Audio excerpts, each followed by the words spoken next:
Day 4. Someone asked a question that no one in the office could answer quickly. Who are the customers from last year that have R22 systems and also had a leak search? That's not a simple lookup. That's 3 filters stacked on top of each other. Customers from a specific time window with a specific refrigerant type who had a specific kind of service performed.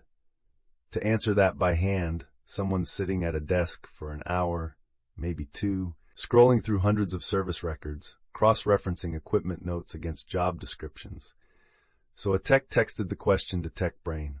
Same phone number from day 3.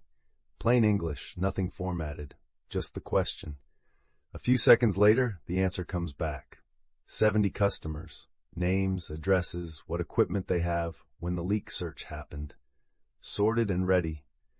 Now here's why that matters. R22 is a refrigerant that's been out of production since 2020. Every year, there's less of it available. Every year the price goes up. A customer who had a leak search last year on an R22 system is someone who's probably going to need that conversation about replacement soon. Maybe this summer, maybe next winter. But the clock is ticking on that equipment, and they already know they've got a leak.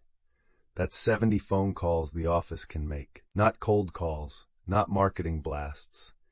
Calls to people the company already has a relationship with, who already know they have a problem, who are running on borrowed time with equipment that's getting more expensive to fix every year.